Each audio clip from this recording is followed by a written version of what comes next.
If you want to know just how stupid and evil and insane the people who control the communications superhighways really are, just look at their hate speech policies. Or, more importantly, look at how they apply their hate speech policies, because this is going to give you a glimpse into their twisted minds and their twisted souls.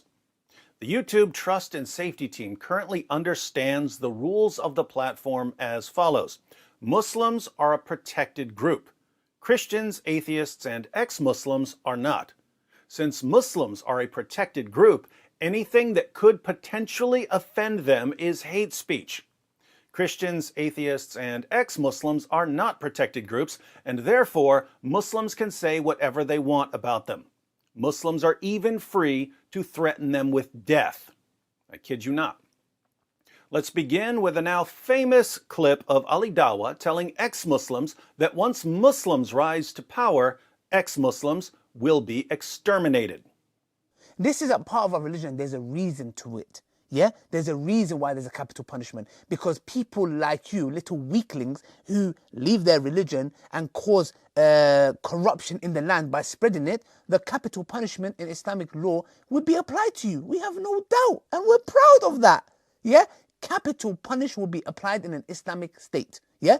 Not individuals going and doing it themselves like idiots. Yeah? No. Under an emir, it is done. Yes. And we, you know what? We'll be watching.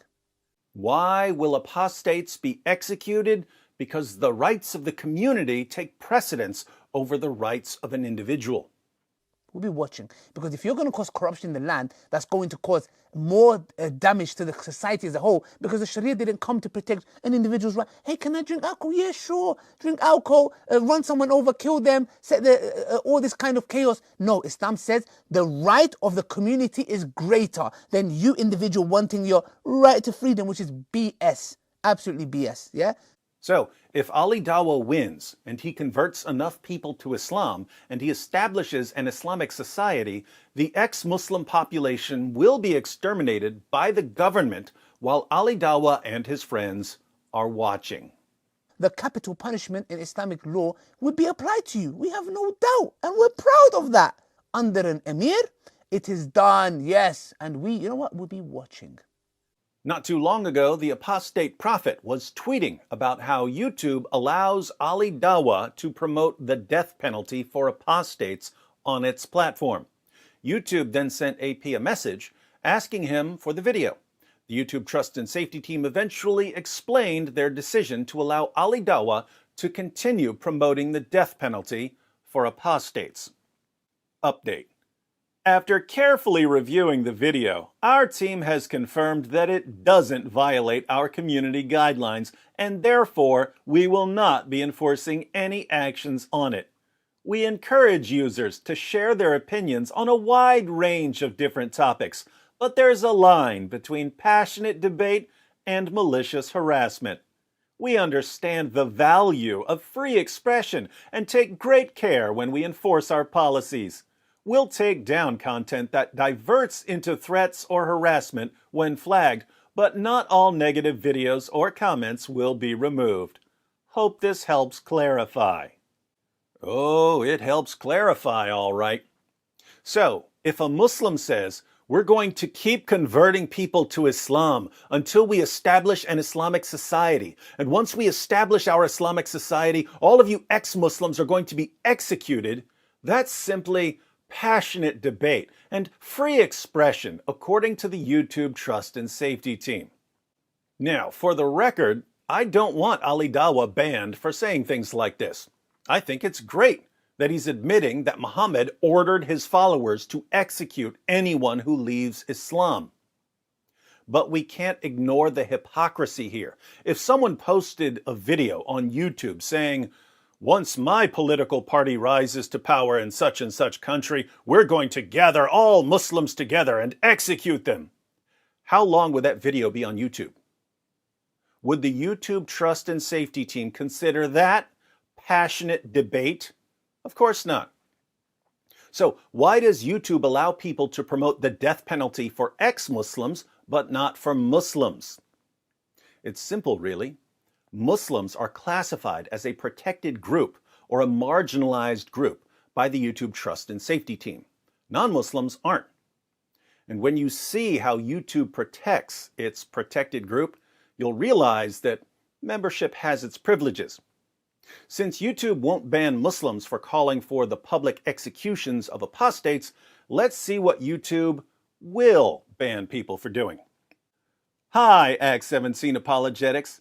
Our team has reviewed your content, and unfortunately, we think it violates our hate speech policy. We've removed the following content from YouTube. Video: Islam's free speech hypocrisy. You can watch this video on my BitChute channel. The link is in the description box. In the video, I quote some Muslim leaders who are demanding a ban on speech that offends Muslims. I then go on to point out that there's a lot of speech in Islam's most trusted sources that's offensive to non-Muslims. I then tell Muslims that if they want to ban offensive speech, they'll need to ban their own book. But if they don't want to ban their own book, they shouldn't be calling for a ban on offensive speech. According to YouTube, exposing hypocrisy is hate speech. It's not passionate debate. It's not free expression. It's hate speech.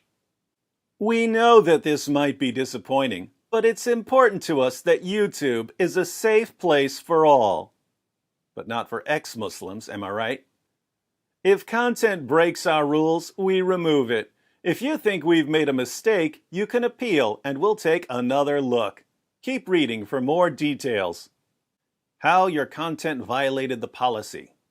Content glorifying or inciting violence against another person or group of people is not allowed on YouTube. Anyone ever seen or heard me glorify or incite violence against anyone? We also don't allow any content that encourages hatred of another person or group of people based on their membership in a protected group. Anyone ever heard me encourage hatred of anyone? But notice this mysterious protected group the Trust and Safety Team refers to. The protected group is Muslims. According to YouTube, Muslims, who make up nearly a quarter of the world's population, are a protected group. Ex-Muslims are not a protected group, even though they're under an Islamic death sentence, and YouTube knows they're under an Islamic death sentence because YouTube defends and protects videos by Muslim preachers promoting the death penalty for ex-Muslims. Christians are not a protected group. Atheists are not a protected group. But Muslims are a protected group. They're so incredibly protected that if you simply point out the blatant hypocrisy in some demands certain Muslim leaders are making, YouTube will ban you for hate speech. Now, last time I checked, calling out hypocrisy isn't hate speech.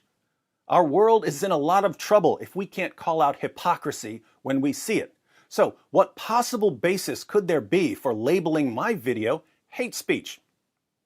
Unfortunately, the Trust and Safety Team is terrible at explaining their reasoning, probably because if they did explain their reasoning, we would expose them even more. But I think there's a clue in the guidelines on monetization. When you try to monetize a video, you have to check a box declaring that your video does not contain hateful content. But look at how hateful content is defined by the YouTube Trust and Safety Team. It's defined as content likely to offend a marginalized individual or group. So, your speech is hateful, not based on your intentions or even based on the content of your speech. Your speech is hateful based on the reaction of one of YouTube's protected or marginalized groups. If someone from the protected group is likely to be offended by your speech, then your speech is hate speech, regardless of whether you've ever hated anyone in your entire life. I think we can see why YouTube labels so many of my videos hate speech. If a Muslim says, offensive speech should be banned, and I reply, but there's offensive speech in the Quran, does that have anything to do with me hating the Muslim? Of course not. Is it something that could offend the Muslim? Yes, it is. Well, then, it's hate speech, according to the geniuses who control what can and cannot be said on one of the world's biggest platforms. Here's another. Hi, Act 17 Apologetics. Our team has reviewed your content, and unfortunately, we think it violates our hate speech policy. We've removed the following content from YouTube. Video, The Religion of Peace Polka, featuring keyboard jihadis. In that video, all I did was post my responses to some comments from keyboard jihadis who were threatening to kill me or promoting violence against Christians. My responses were totally peaceful. I didn't even speak. The video was just screenshots of threats and my responses. As an example, Soldier of Allah says, "The only good Christian is a dead Christian." I reply, "No such thing as a dead Christian. Jesus said, 'I am the resurrection and the life. He who believes in me will live, even if he dies, and everyone who lives and believes in me will never die.'" If anyone is guilty of hate speech here, is it me? Well, that depends on what you mean by hate speech. If hate speech is speech that calls for violence against a person based on membership in some group, then Soldier of Allah is guilty of hate speech against Christians. But if you define hate speech as speech that might offend a member of a marginalized group, and every Muslim in the world is a member of a marginalized group, well then, Soldier of Allah is the victim, and I'm the offender who offended him. And this never stops. In my video, Top 10 Quran Verses for Understanding ISIS, all I did was list the Quran verses that ISIS used to justify the things they were doing. According to YouTube, my video was hate speech, even though the only group I talked about in the video was ISIS. Apparently, even ISIS jihadis qualify as a protected group. In my video, Prophet Muhammad Solves Coronavirus, I made fun of some of Muhammad's stupid claims. Making fun of someone's stupid claims wouldn't normally constitute hate speech, but what is YouTube's definition of hate speech? Something likely to offend a member of a protected or marginalized group. Could a Muslim be offended because I made fun of Muhammad? Absolutely. Hence, my video was banned as hate speech. My video, Did Muhammad Exist? Robert Spencer and David Wood versus Anjem Choudhury and Omar Bakri, was a debate between two Christians and two Muslims. But some of our points about Muhammad must have been offensive to Muslims because the video was banned as hate speech. My video, Tommy Robinson Found Guilty, Robert Spencer and David Wood Live, was just me and Robert Spencer discussing the British government sending Tommy Robinson to prison for reporting on Muslim grooming gangs. Is that hate speech? Not in any sane world. Could a discussion of Muslim grooming gangs offend certain Muslims? Yep, so it's hate speech. I can't even condemn honor killings on YouTube. My video, Honor Killings in Islam, is an interview with the friend of a girl who was killed in an honor killing. Is it hate speech to condemn honor killings? No. Could it offend certain Muslims? Yes. Well then, it's hate speech. Ladies and gentlemen, some of the sickest people on the planet are working for the trust and safety teams of the world's biggest social media platforms. And they get paid to control what you say in order to ultimately control what everyone thinks. Someone like me can't survive forever on one of these platforms. That's why I left Facebook. That's why I left Twitter.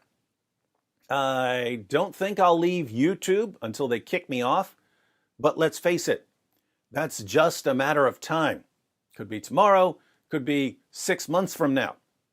I suspect they'll demonetize my channel first as some sort of warning, especially since I'm going to start poking at them more regularly. That won't work, so they'll just give me a bunch of hate speech strikes, one after another, and ban my channel. When that happens, you can, of course, complain to YouTube and help expose these lunatics, but apart from that, don't get too upset. There are people in the world who have much bigger things to worry about than getting banned from a stupid social media platform. I have bigger things to worry about than getting banned from YouTube. Sometimes I wish these cowards would just ban me and get it over with so I can get to work on whatever comes next. Now, the positive side of my recent video bans is that I have been paying a bit more attention to backup plans. My videos are now being posted on BitChute, Minds, and Library. The links to those channels are in the description box. I'm also having a website made. It'll be act17.com. I've had a couple of websites for a while, but they're blogs, and I haven't been using them much. I've got a company making my new site, and I'm having them add a page where you can enter your email address if you'd like to receive updates on whatever might happen. After that is set up, the same company is going to get me set up on Discord. So whatever happens, we'll keep moving forward. As always, everyone is free to download any of my videos and to re-upload them to your own channels for safekeeping. And once I'm banned from YouTube, feel free to download my videos from other platforms and put them on your YouTube channel. Never forget that the people who wield power on these platforms are a bunch of sniveling losers and wannabe tyrants who don't have enough life experience to know how pathetic they are. We're smarter than them, we're better than them, and we're more relentless than them. And that means they will eventually lose, because that's what losers do.